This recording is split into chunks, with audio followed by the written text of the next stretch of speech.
Okay, welcome to the second tutorial.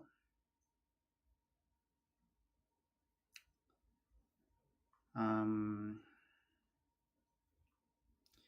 Let me do a mic test.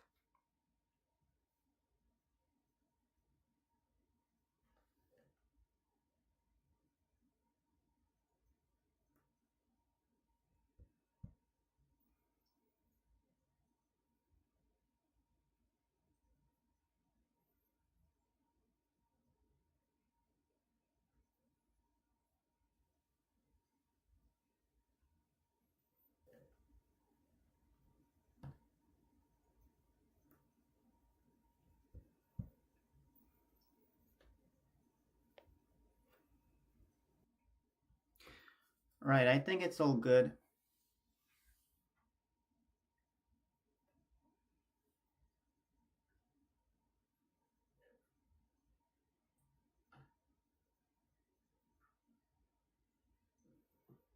It's all good.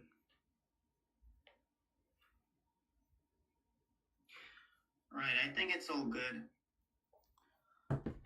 Okay, I did my mic test, and let's begin with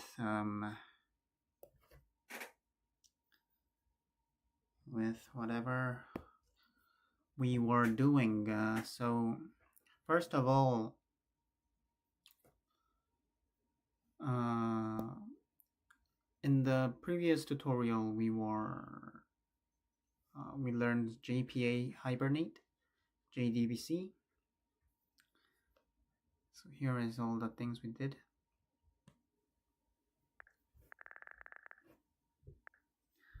So I guess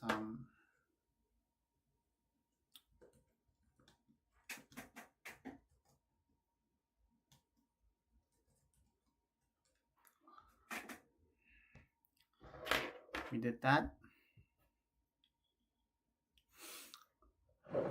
And in this next tutorial, we are gonna learn more. So we have the MySQL or the PostgreSQL. This is the DBMS. And then we have the JDBC. And then we're gonna have the Hibernate. The Hibernate uses the interface defined as in JPA.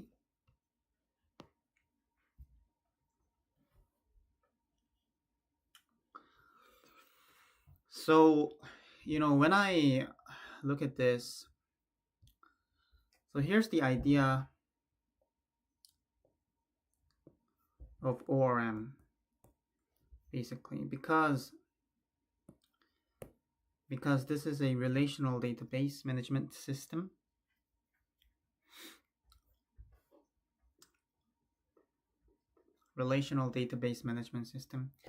And like, if you look at this, some services that provide this kind of system at the cloud is something like AWS RDS. Now this is relational database service, right? So this is a very popular way to host a MySQL or PostgreSQL or any kind of RDBMS on the cloud using AWS. Of course, other cloud services also provide hosting relational database. And the JDBC, this is the way that the Java uses. So we'll use drivers. And then what the ORM does is basically it doesn't you do not have to write any more SQL code because they're gonna do it for you. And this paradigm it just happens every time. So if you look at ORM, if you go to Python,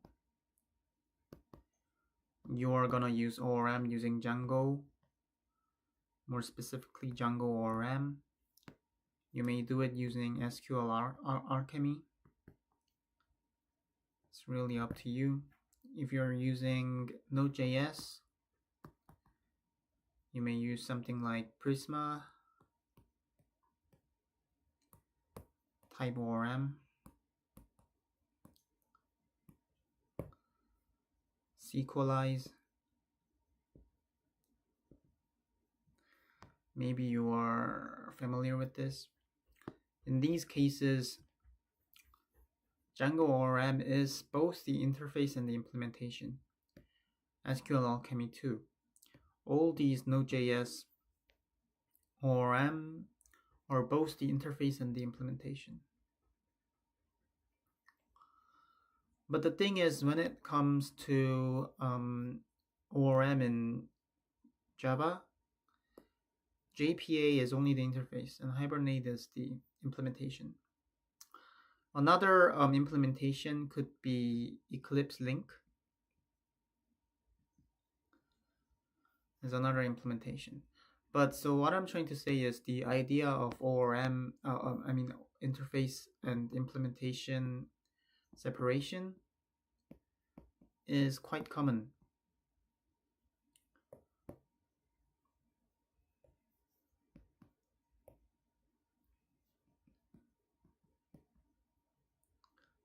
In computer science, computer architecture, computer systems, system programming, everything computer. So we don't really have to separate it like in Node.js and in Python, but when it comes to Java, in the Java environment, this separation is very common. So for example, when we look at ORM, right, the interface is JPA, then the implementation was Hibernate or Eclipse Link. When we look at how we SQL connection, right, the interface was JDBC, and then the implementation was stuff like MySQL driver,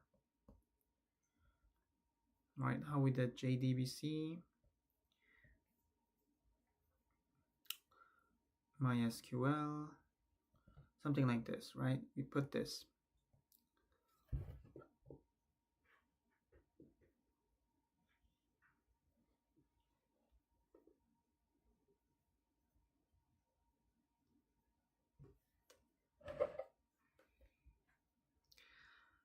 And then after this, we have the location where we put 2 slash in front of localhost, then colon in front of port, 1 slash in front of the database you want to use.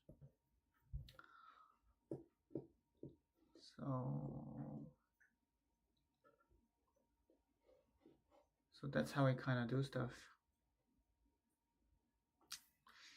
But then, and then we also have PostgreSQL driver too, if you think about it. And then like some other examples outside the scope of this is container technologies. They have the OCI interface. OCI interface is followed by popular implementations like Docker. And before Docker, Containerd was quite popular. If you look at like web servlet, you don't have to know what this is. They have something called the Servlet API. And then with this, it's implemented by Tomcat, stuff like Tomcat and Jetty, right? So this is the idea of interface and implementation separation. Okay, so now we're going to move on and we're going to see how we put another layer of abstraction or or on top of this, right? So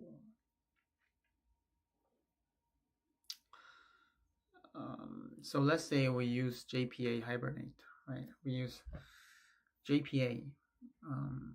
So we have entity. This is the object that's mapped to the relationals database.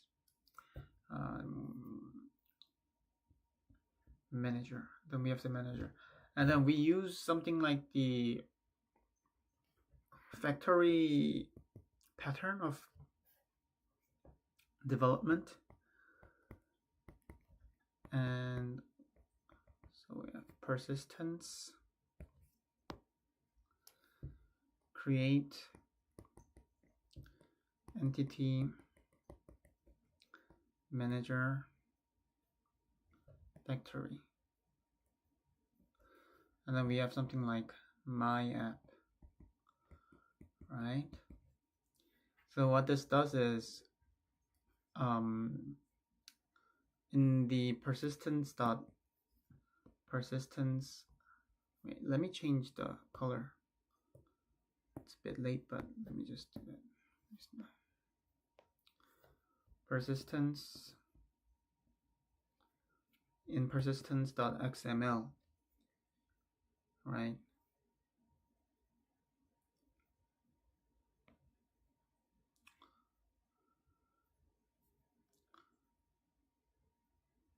But we're going to talk more about this later on. Right now, we just have you have to know that the entity manager em is emf dot create entity manager. So from the entity manager factory, we're gonna call create entity manager. So some functions that you can see here is that the class entity manager factory has the function create entity manager. That is something that you can know straight away. And with the create entity manager, we have the entity manager. It returns, so this returns entity manager object. So with the EM, we are gonna do EM and do get transaction.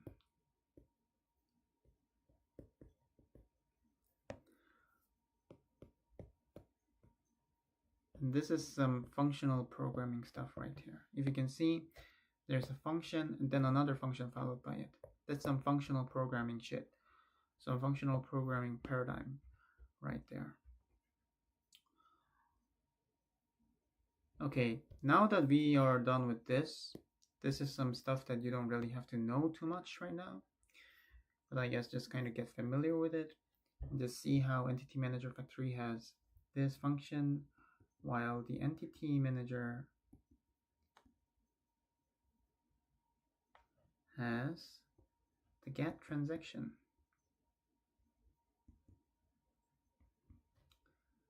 And then get transaction returns something that allows begin.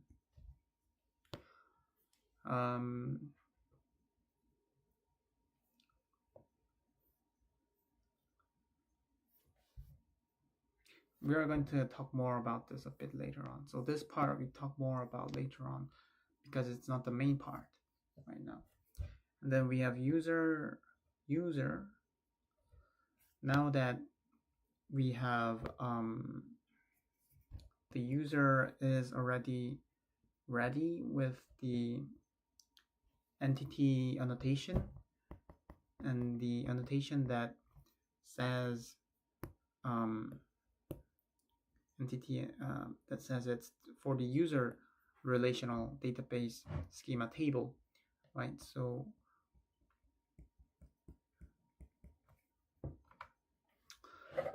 we create a new user with the name Jack and age 25.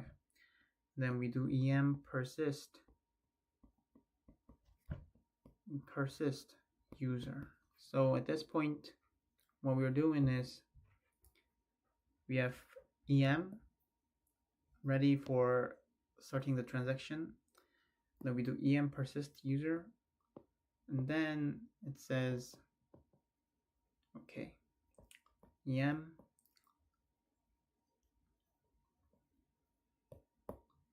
what you want to do now is get the transaction and commit.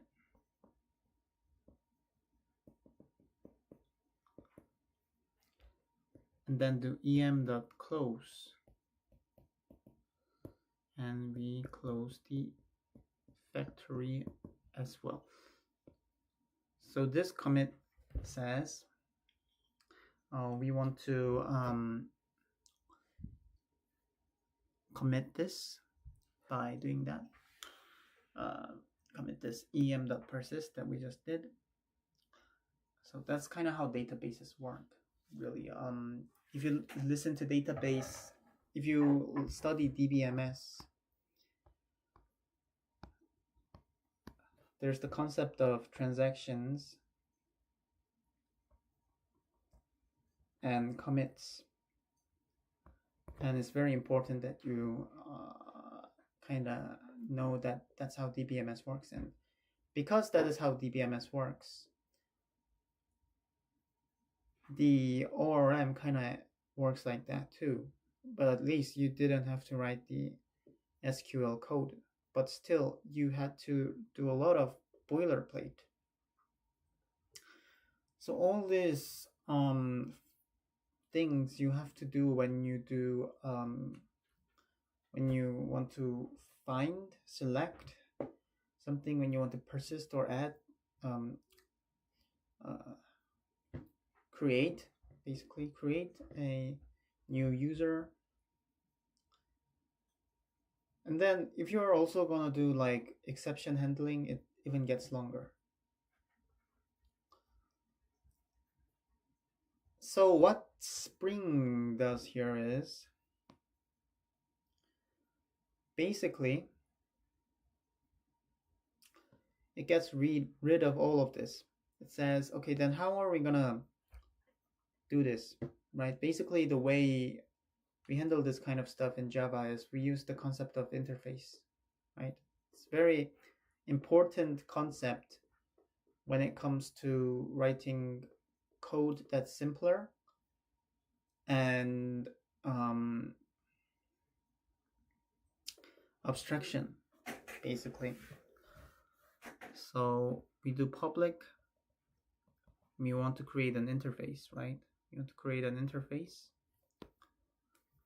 And we call it user repository, basically.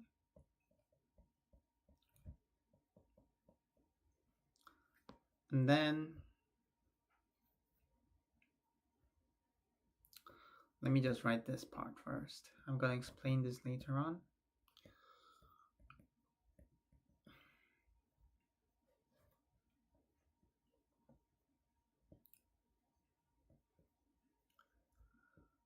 So I guess one could guess, since this is the new part here, this is the Spring part, right? Because I just said the Spring data JPA, what it does is it provides an abstraction, an interface. The interface is basically what it's saying is JPA repository. And if you look at extends, the concept of extends is, in case you forgot, we have the JPA repository over here, right? And then extends means we are going to create an interface that has more than the JPA repository. It extends. In other words, it expands. It expands, but we use the term extends in programming. And we're going to create some more stuff, but the important thing is this part still exists. And then what is this part? This is the Spring Data JPA is what you could guess. And then when you create the Spring Data JPA, you also need to put the type. The type is user and long.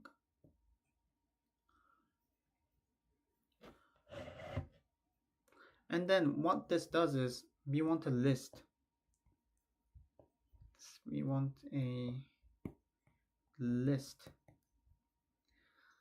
okay, where you can do where you can get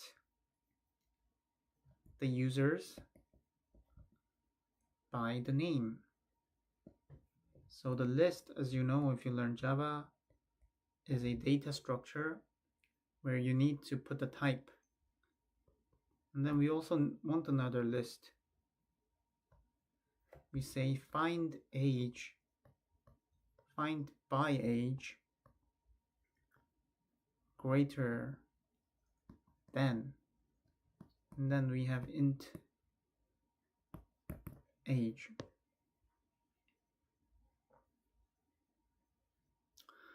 So by looking at this, what Spring does is, by looking at this, it says, okay, I see find by name. I see you. What I'm gonna do is I'm gonna create the core SQL stuff like SQL. Select everything from users where name equals something something. Makes that query. So this basically is how we use interface to abstract this part of the code, which is where the JPA, we write all the JPA code. But here it's saying, this guy is just saying the JPA repository already implemented all this code. So you only have to extend it.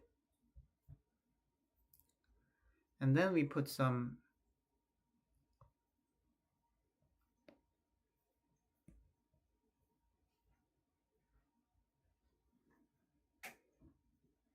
of this, and then Spring will automatically do the stuff that it does need to do.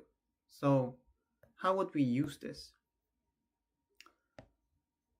So of course, if we actually want to do something, we need classes, and we have something like user service.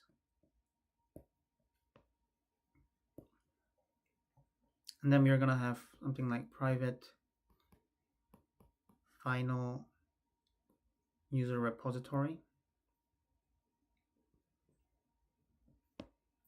User repository.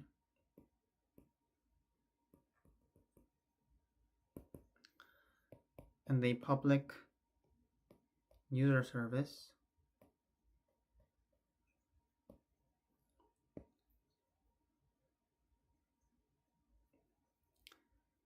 is gonna be a user repository. User repository.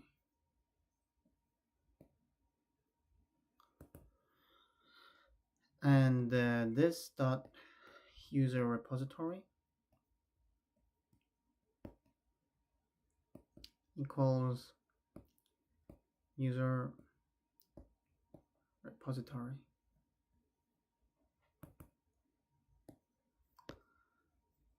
And then we have public void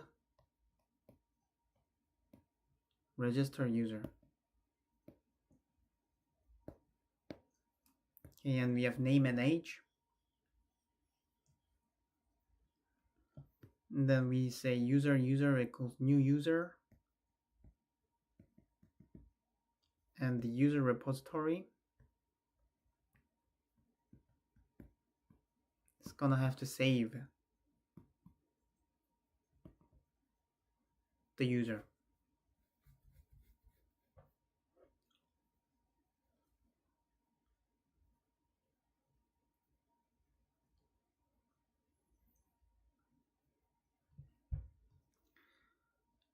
The thing here is Spring auto gets the interface. It makes the implementation of the interface, makes the class user repository. The class user repository is created obviously based on the JPA repository. And then with that created user repository, we're going to use it. We're going to say, okay, it's already created. We're going to imagine that Spring already created it, because Spring actually does create user repository. And then using user repository, we are going to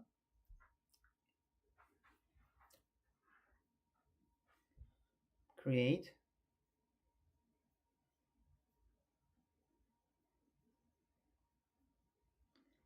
a public class user service where the register user name, age, string name, int age is saved,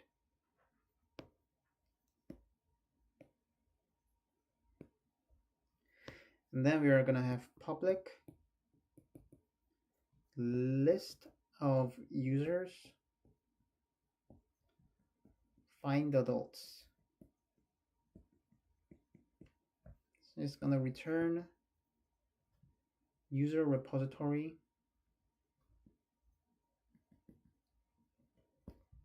find by age greater than 17.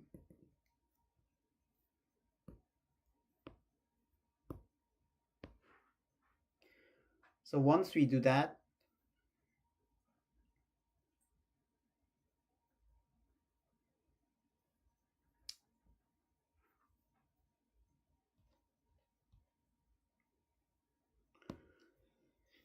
we can use this straight away from the user service. So one thing we can see is using the JPA, using an extension of the JPA repository, right?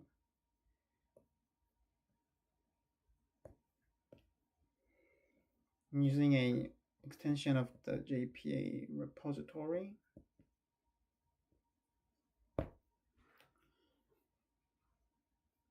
But this is the Spring stuff. What you can do is JPA repository is gonna allow you to create a user repository, which is just an interface.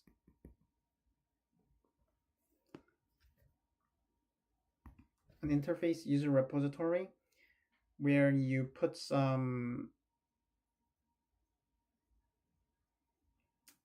where you can add some stuff. Yeah, for example, find by name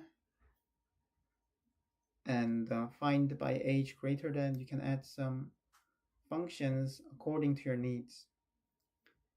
And then what happens is, since Spring automatically creates a class for you, we're gonna have the class user repository. Of course, this is gonna have all the JPA repository stuff available to you as well. And one of the JPA repository functions is save.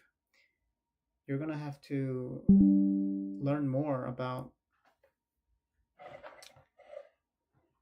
Spring stuff, about the JPA repository stuff, by studying more Spring. Studying more Spring means studying more JPA repository. And then the user repository is basically, what it does is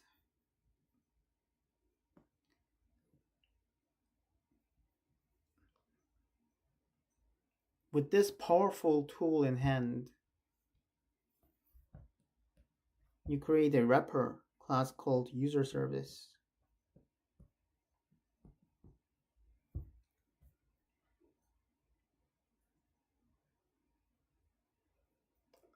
And the reason why we have to do this is because once you put the annotation service here, Spring will automatically inject the user repository class. So this is a class, but at the same time it's a service class.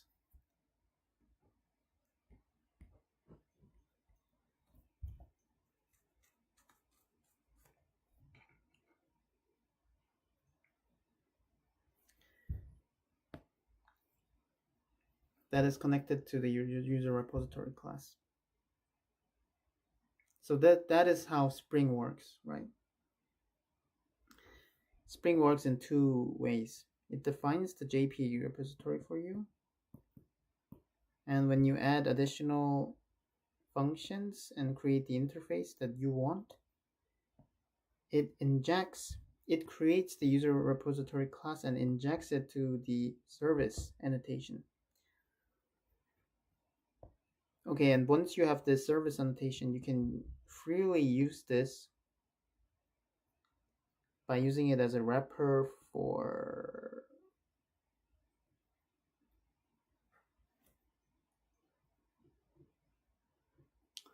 stuff. In fact,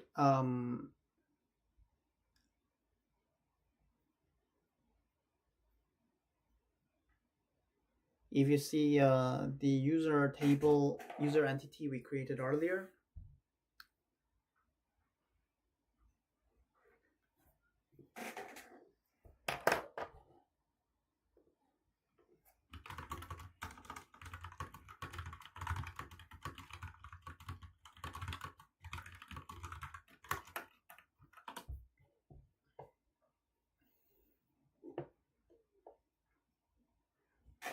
we had the entity class,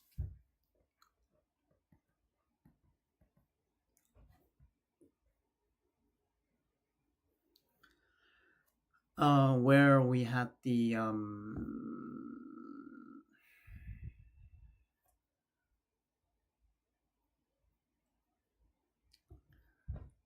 add table name equals users, and then the public class user. This is the JPA. The JPA is Jakarta Persistence API. So we use the term persistence a lot when we use JPA. So I may just say it's the persistence layer, right? So this is the persistence layer. That where we defined name, age, ID as the corresponding columns in the users table. We did that here already. And then basically, if you were to use this purely, you would have to use this entity manager boilerplate code.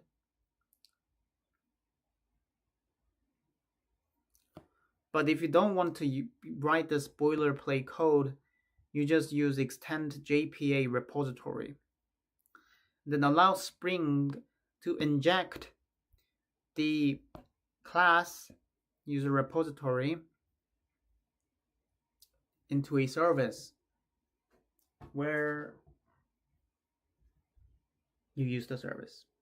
So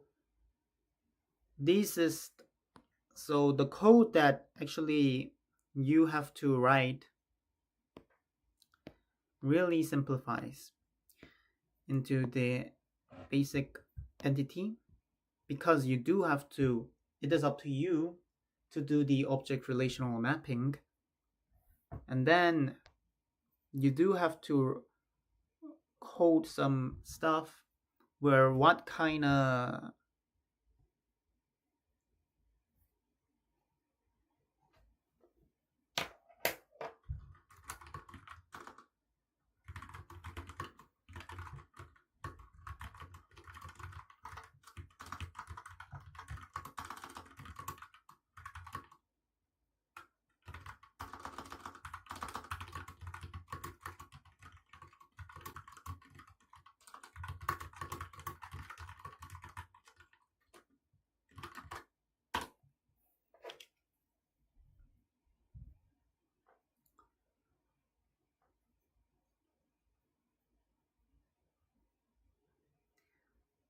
So what kind of additional functions you want, where if you use find by and then put the entity field name, you're gonna do where name equals something is how it's how Spring Data JPA basically understands this function,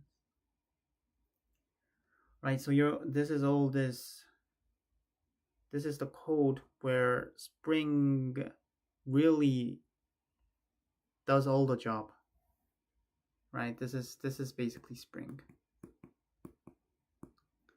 And then it injects it creates stuff and then injects to user repository here, where because and it can find it by the service annotation here, and then at that point you can just create the register user.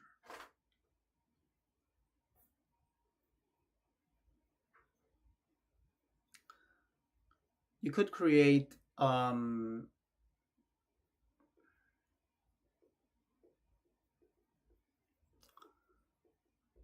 functions that isn't covered by this kind of selected function names, pre-existing function name rules, by using the @query annotation,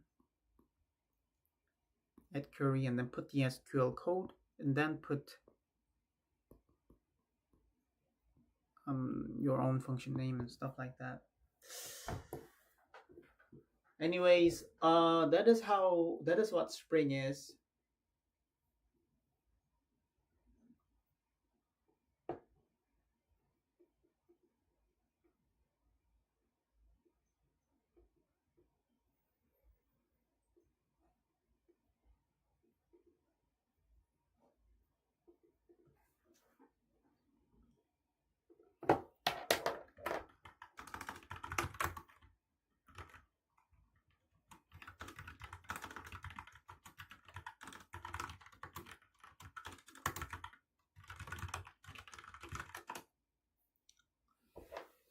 Okay.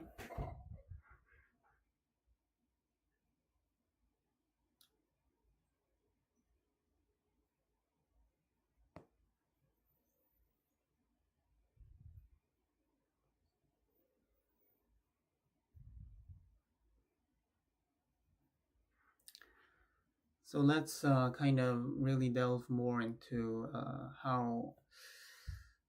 what Spring looks like. So we have Spring. This is a big framework that just provides a lot of stuff related to web creating a server.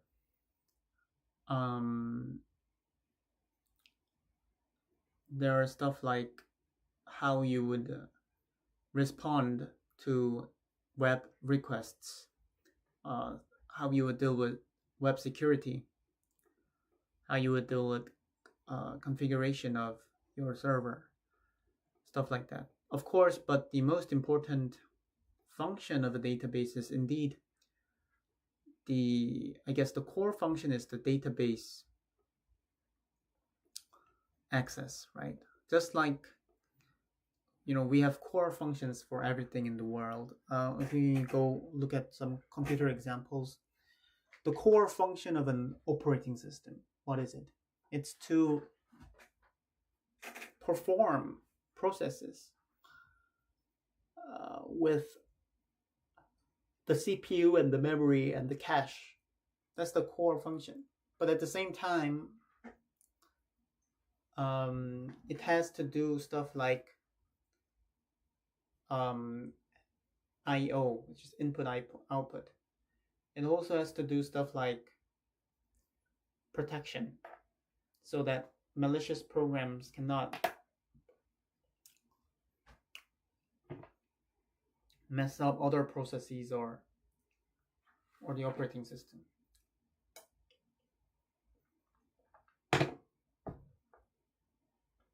All these stuff that you have to do in the operating system. Similarly, the main thing that a web server has to do is database management. When a request comes in, based on that, it changes the database, fetches stuff from the database. And so within Spring, there is the Spring data framework. What this does is the core idea of this is the repository interface pattern, where we use interface to abstract and simplify so that we don't have to write the boilerplate. And then within the Spring data, there are a lot of stuff, but the things we are looking at is the Spring data JPA, where it uses the persistence API. Again, JPA is Jakarta Persistence API, but I just call it Persistence API or Persistence Interface a lot, where it uses the persistence interface because it is the actual interface of ORM, which is for relational database. For RDB. And then there's also stuff like Spring data for Mongo. Also stuff like Spring data for Redis. Now, if you look at stuff, these are not relational databases. If you look at Redis, it's a key value database, right? It is used as cache more than an actual database, so it's kind of different from a relational database, from an RDB. We also have stuff like Elasticsearch, pretty popular nowadays. We also have stuff like we can use JDBC right straight away without JPA. So JPA is we use ORM to use JDBC, an abstraction layer above the persistence is the abstraction layer above JDBC, but we could use a JDBC straight away. So the repository interface pattern is the thing that the Spring data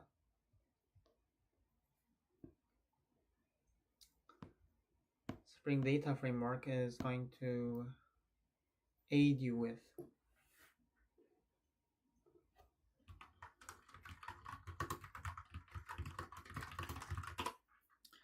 Then, of course, so our class dealing with the core idea of Spring data, more specifically Spring data JPA, ends with today's tutorial.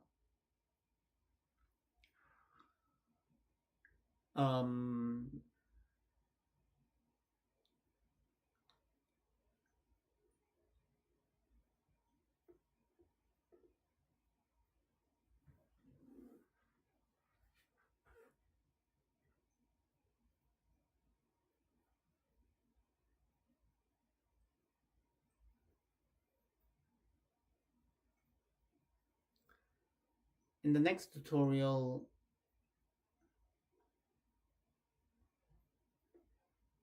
we're going to learn more about Spring, but we just saw the core idea of Spring, which is we have injection, right?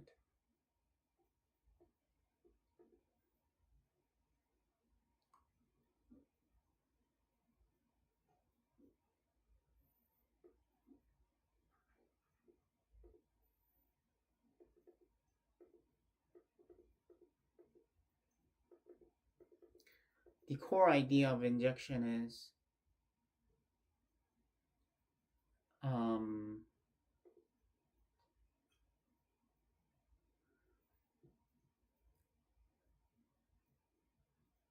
it creates the classes based on the interface by itself. So it actually acts as the implementation. and then it injects that implemented class by itself. So if you see here, we set private final user repository, and we never actually created something like new user repository,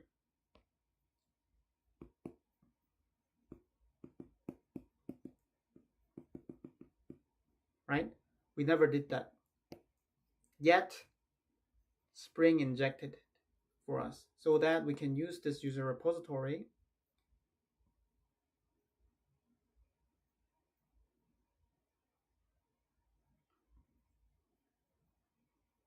right here.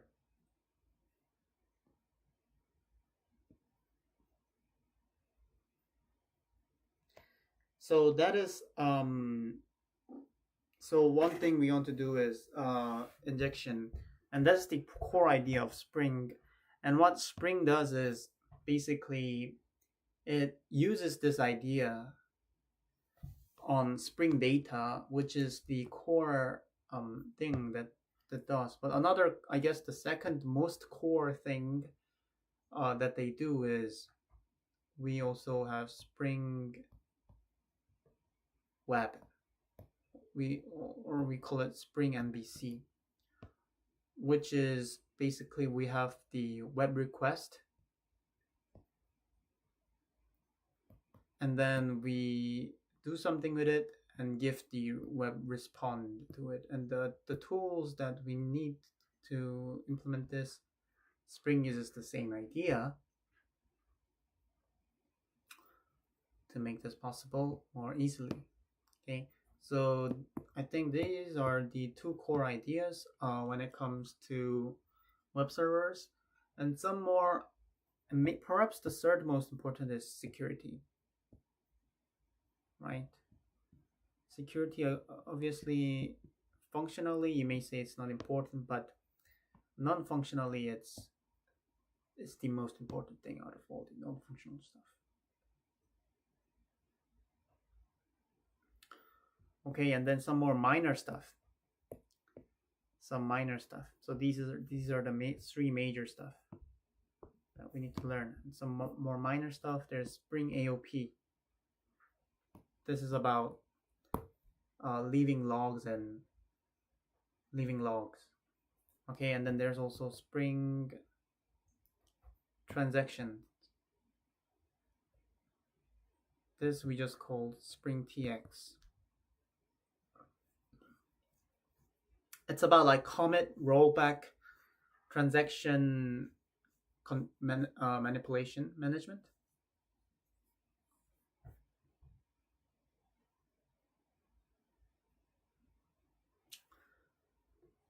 So we are going to have to learn that.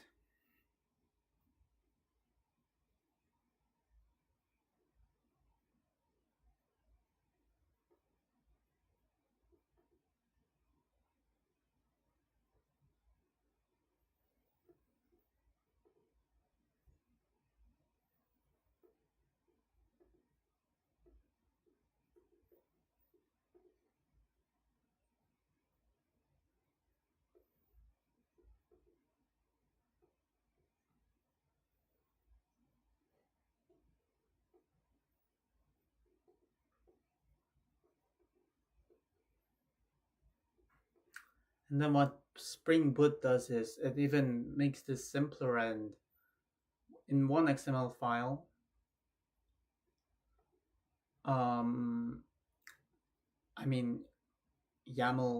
YML file, you write the configuration code for everything Spring, and then what it does is it allows you to basically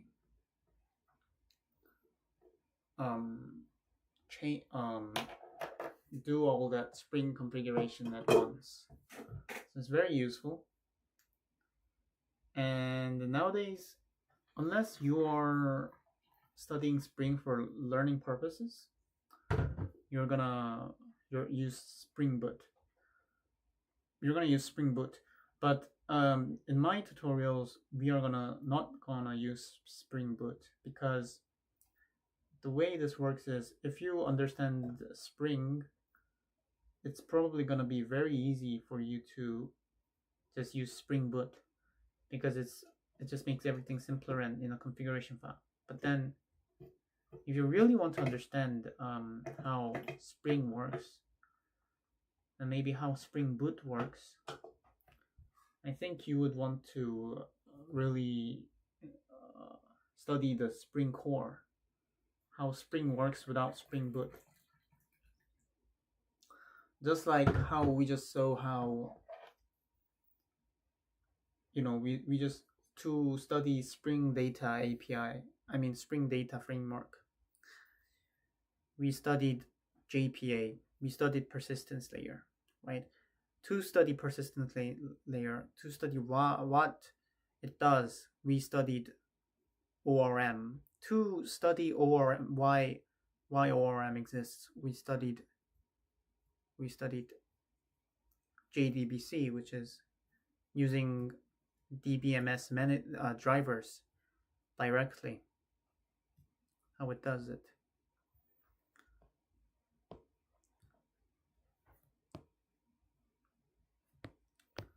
So it was this right here. So if you look at this, you see that at the end of the day, if you really want to understand something, if you really want to resolve your curiosity, you have to learn all this stuff. That's why even in the age of AI, we're in the age of AI, it doesn't really solve a major problem straight away, which is resolving your curiosity. So to resolve your curiosity, AI can aid you in resolving your curiosity, but it doesn't solve it right away. You have to do the work with the AI. Keep asking the AI the stuff. And when you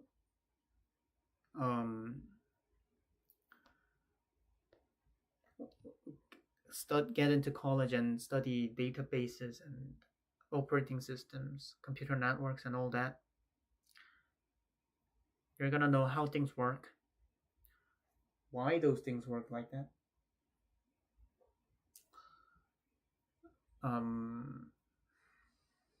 Well, that wouldn't necessarily mean that you're gonna become a better developer,